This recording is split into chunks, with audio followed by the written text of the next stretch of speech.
ياسين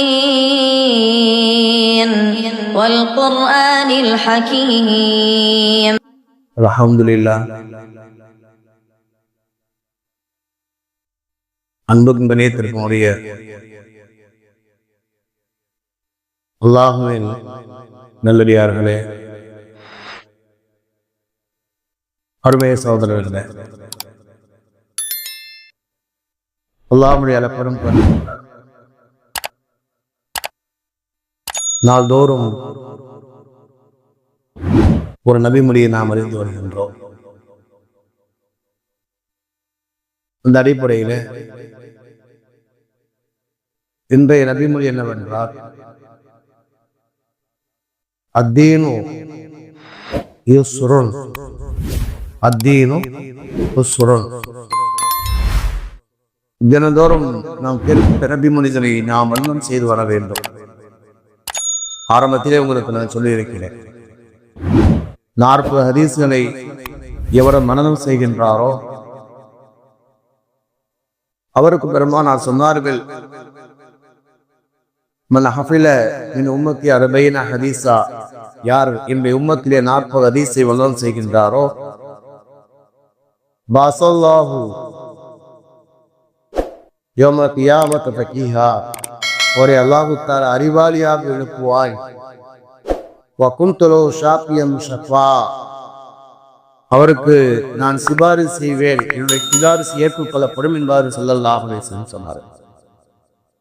அதனால தினந்தோறும் சொல்லப்படுகிற அந்த ஹதீஸினுடைய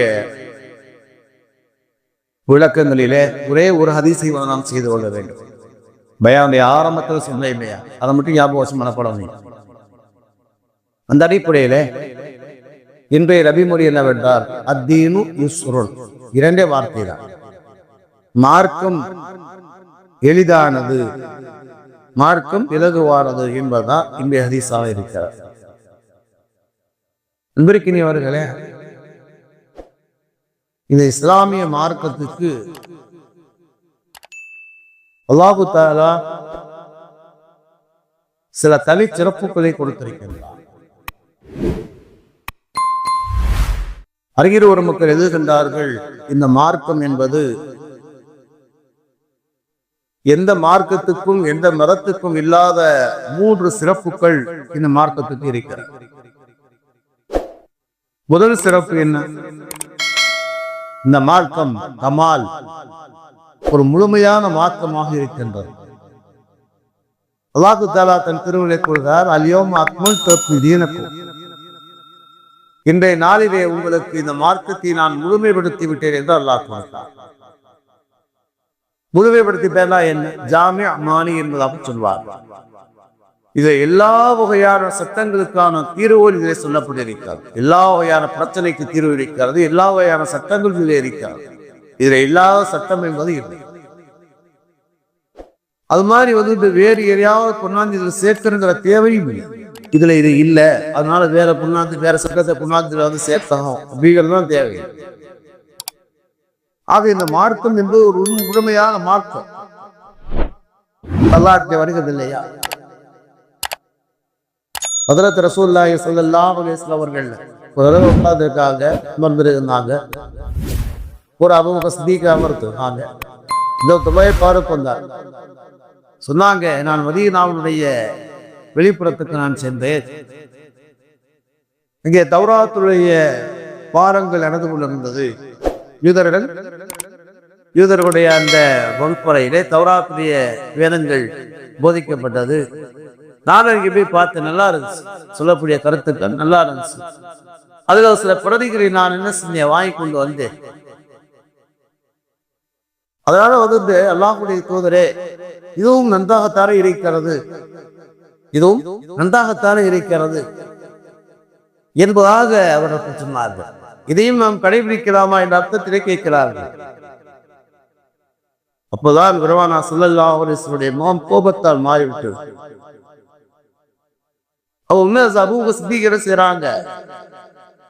உடனே பார்க்கக்கூடிய தொடையில் லேச கட்டினார். ஏதாவது இவர் குனிந்து கொண்டு கூறுகின்றார், முறைப்பாடு குனிந்து கொண்டு சொல்லிக்கிட்டு இருக்காரு. பெருமானுடைய முகம் மாறுகிறத அவர் கவனிக்கிறார். ஏன்னா அவர் படிச்சுக்கா சொல்றார், இங்க பாருங்க இது அழகா இருக்கு பத்தியா, இது அழகா இருக்கு பத்தியா ஒரு போறது இல்லை. சொன்னாங்க ஒரு முறை பாருங்க தொடையை தட்டினாங்க. தட்டிய போது முறை பாருங்க தலையை நிமிர்ந்து பார்க்கிறாங்க. பெருமானுடைய முகம் மாறி கோபப்பட்டார். சொன்னாங்க ரலீத்து பில்லாஹி ரப்பா இஸ்லாமி தீனாபி முஹம்மது ஸல்லல்லாஹு அலைஹி வஸல்லம் நபிய வ ரசூலா. ரப்பாவும் இந்த மார்க்கத்தை இஸ்லாத்தினுடைய மார்க்கமாகவும் பெருமானாருடைய ரசூலாக நான் ஏற்றுக்கொண்டேன் சொல்றார். அவரை ஏற்கனவே ஏற்றுக்கொண்டதை உறுதிப்படுத்துறார். பெருமானார் ஸல்லல்லாஹு அலைஹி வஸல்லம் சொன்னாங்க, லவ் கான மூஸா ஹய்யன், இந்த நேரத்தில் மூஸா அலைஹிஸ்ஸலாம் அவர் உயிரோடு இருந்தாலும் கூட லமா வஸாஹு இல்லா இத்திபாயி, என்னை பின்பற்றுவதை தவிர அவருக்கு வேறு வழி இல்லை என்பா பெருமானா சொன்னார்.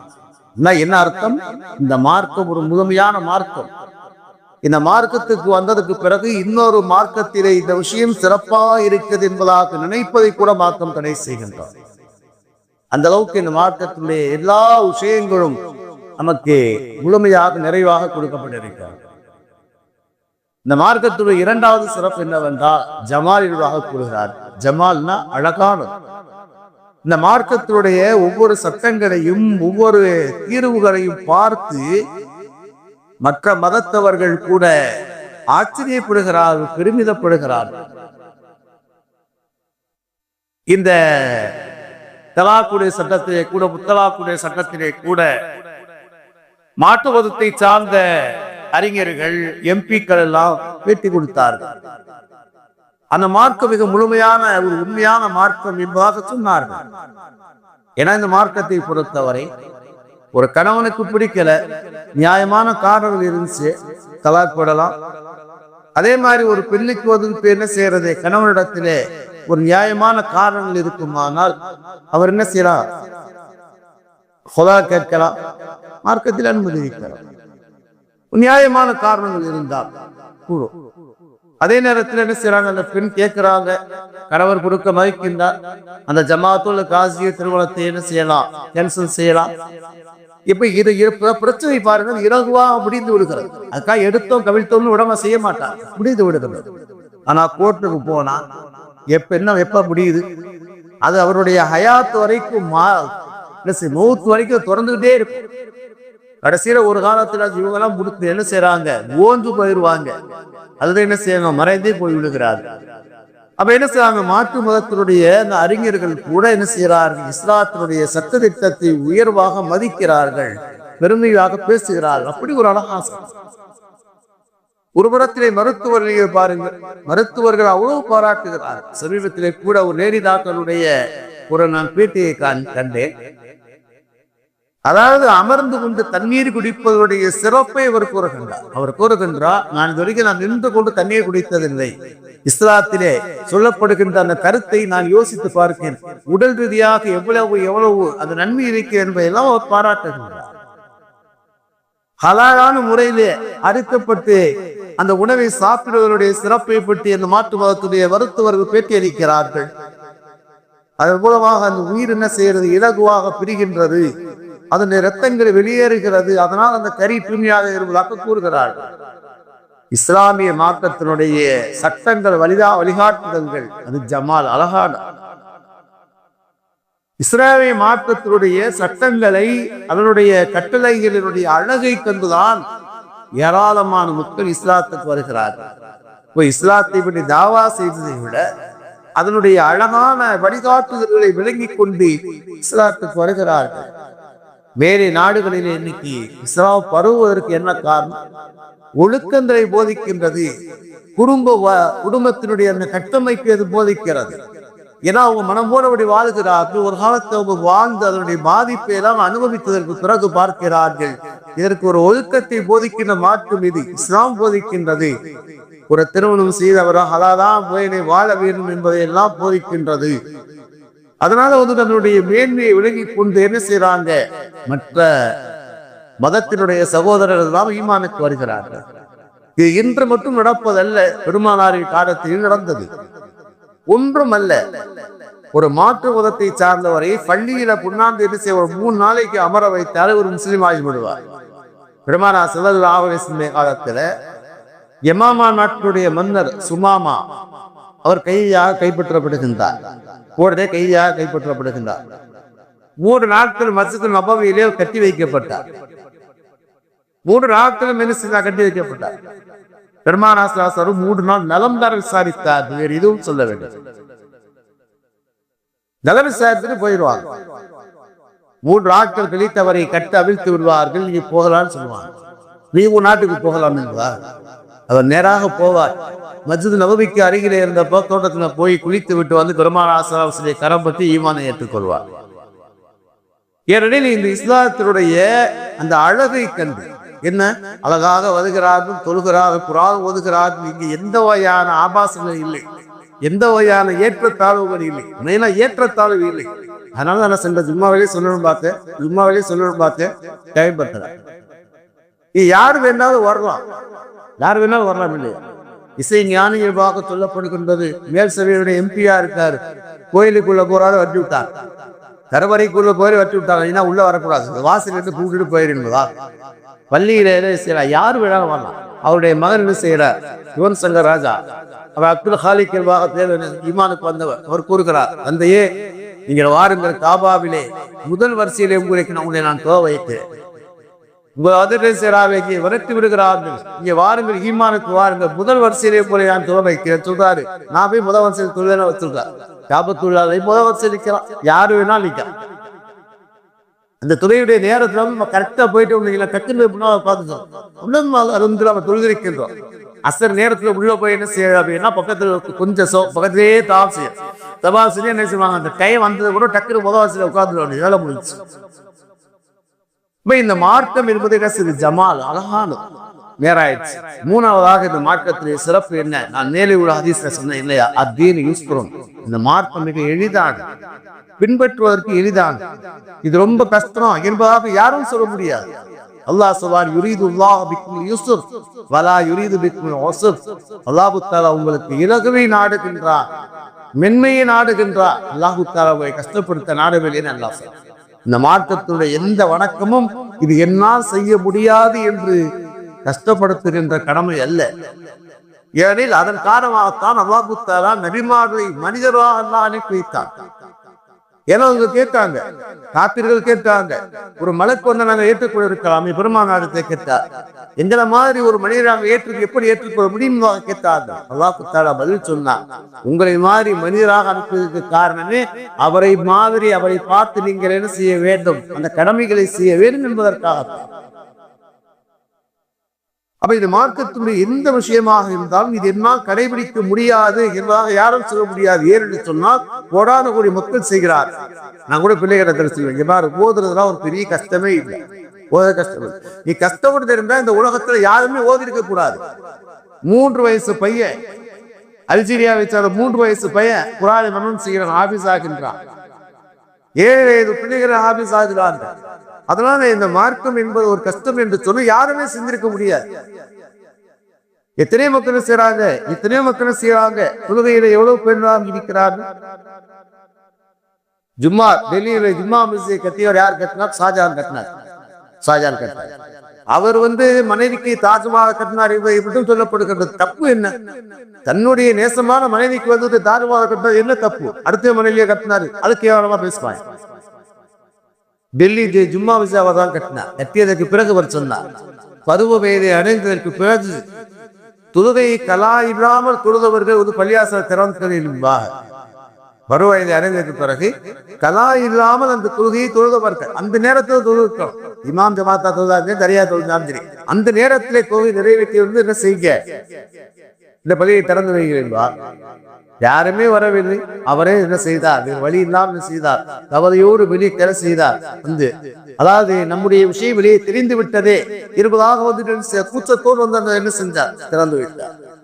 அப்ப எதுக்கு சொல்லுவாரு அப்படின்னா, பருவ வயதை அடைந்ததற்கு பிறகு கடைசி வரைக்கும் கூட அந்தந்த நேரத்திலே தொழுகையை நிறைவேற்றுவது கஷ்டமா? கஷ்டம் இல்லை, இந்த உலகத்திலே செஞ்சிருக்கார்.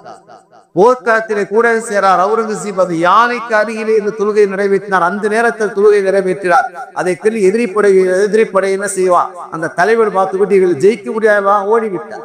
தொழுகை கஷ்டமா இல்ல, நோம்பு கஷ்டமா இல்ல, எத்தனை நோம்பிக்கிறாங்க.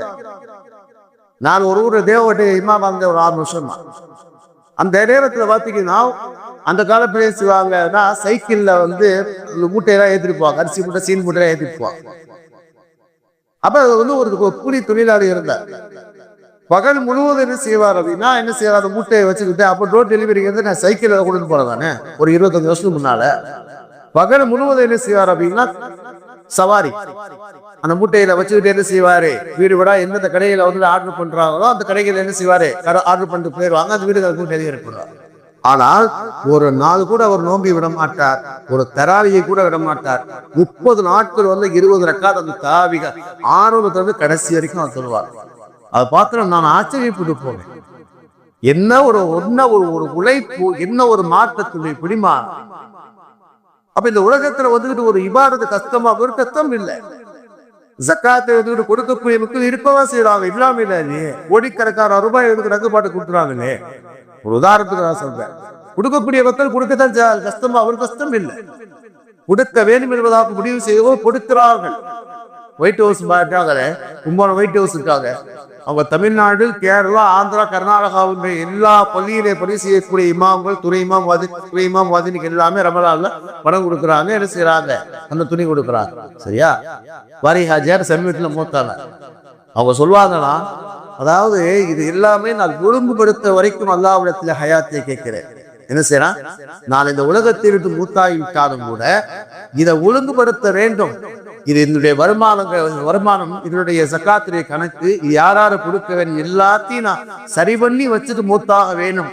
அது வரைக்கும் அல்லாஹ்வுடைய ஹயாத்தை கேட்கிறவாக சொல்லிவிட்டு அல்லாஹ்வுடைய துஆ செய்வாங்க. அல்லாஹ் கொடுத்தாங்க, அவங்களுக்கு அப்படிப்பட்ட ஹயாத்தை கொடுத்தான். ரொம்ப உடம்பு செல்லாமனா போயிருந்தாங்க. ஒரு வந்தாங்க. அந்த பிறகு பாத்தீங்கன்னா என்ன செய்யறாங்க, அவர் இந்த உலகத்தை விட்டு விடை பெற்றாலும் கூட என்னென்ன, அதாவது எவ்வளவு சக்காத்து வருகின்றது, இது யாராருக்கு கொடுக்க வேண்டும், எங்கெங்கே கொடுக்க வேண்டும் என்பதையெல்லாம் ஒழுங்குபடுத்தி வச்சு இந்த உலகத்தோட ஹயாத்தை இந்த உலகத்துக்கு போயிட்டார். இந்த உலகத்துல அப்படியெல்லாம் சில மக்கள் வாழத்தான் செய்யறாங்க. ஹஜ்ஜனுடைய கடமையை பார்க்க எத்தனையோ மக்கள் பேசுறாங்க, ஹஜ்ஜுக்கு போதான் செய்யறாங்க, உம்ராவுக்கு போதான் செய்யறாங்க. அப்ப இந்த மாற்றுத்துறை விஷயங்கள் கஷ்டமான ஒரு கஷ்டம் இல்லை. ஆனா என்ன செய்யறாங்க அப்படின்னா சொல்லுவாங்க இல்லையா, நான் கூட சொல்லுவேன், இது குளிர்காலத்துல குளத்துல குளிக்கிற மாதிரி விதையை நின்றுட்டோம் அப்படின்னா என்ன குளிக்கிறதுக்கு ஒரு மாதிரி கூதரிக்கிற மாதிரி இருக்கு. உள்ள இறங்கிட்டோம் அப்படின்னா நிம்மதியா குளிக்கலாம், உடல் உற்சாகமா இருக்கும், சுறுசுறுப்பா இருக்கும், மனசு ஹாப்பியா இருக்கும். அதே மாதிரிதான் இந்த மார்க்கம் என்பது, மார்க்கத்துடைய விஷயங்கள் பார்ப்பதற்கு வெளியில பார்ப்பதற்கு சிரமமாக தெரியலாம். ஆனா நீங்க செய்துகிட்டே இருந்து சொன்னால் அது இல்லை என்றால் உங்களால் வாழவே முடியாது. வஜர் தொழுது பழகிட்டோம், அதனுடைய சிறப்பை நாம் விலகிவிட்டோம் அப்படிங்கிறதா ஒரு நாள் கூட நம்ம வஜர் தொழாம மாதிரி இருக்க முடியாது. அதனால எதுக்கு சிறப்பு என்ன, இந்த மார்க்கம் என்பது 3 வகையான சிறப்பை உடையது. ஒன்று, இது ஒரு முழுமையான மார்க்கம், இதுல இல்லாத விஷயங்கள் எதுவுமே இல்லை. இந்த மார்க்கத்துடைய ஒவ்வொரு விஷயங்களும் ஹலாலாக இருந்தாலும் சரி, ஹராமாக இருந்தாலும் சரி, அது ஜமால் மிக அழகானது. இரண்டாவதாக ஜமால். மூன்றாவது விஷயம் என்ன சொன்னா, நான் முதல்ல சொன்ன மாதிரி அத்தீன் யுஸ்ருன், இந்த மார்க்கம் இலகுவானது. இந்த மார்க்கத்தை கடைபிடிக்கிற வாக்கியத்தை அல்லாஹ் தஆலா உலகத்தில் வாழ்கிற அனைத்து மக்களுக்கு வழங்குவானாக. அல்ஹம்துலில்லாஹி ரப்பில் ஆலமீன். சுப்ஹானல்லாஹி வபிஹம்திஹி, சுப்ஹானல்லாஹி வபிஹம்திஹி, அஷ்ஹது அல்லா இலாஹா இல்லல்லாஹு வ அஸ்தக்ஃபிருக வ அத்தூபு